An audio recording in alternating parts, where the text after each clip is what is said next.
لو انت طالب وبتحس دايما ان المذاكره حمل تقيل عليك، او بتسال نفسك دايما هو انا ليه بذاكر اصلا، فاطمن، انا كنت مكانك بالظبط، والنهارده قررت اقول لك انا مين وليه القناه دي معموله عشانك انت بالذات. فجهز فنجان قهوتك يا صديقي ويلا بينا.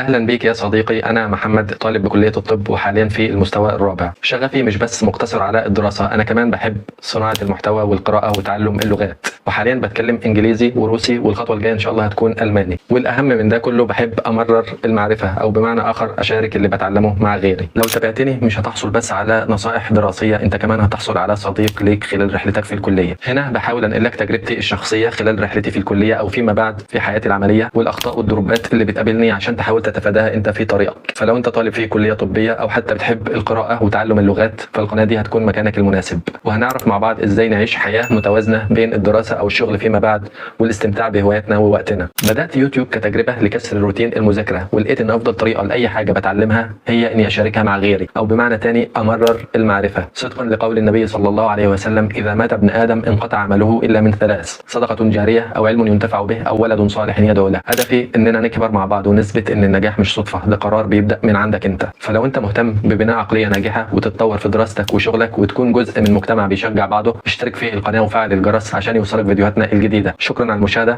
دمتم بخير والسلام عليكم.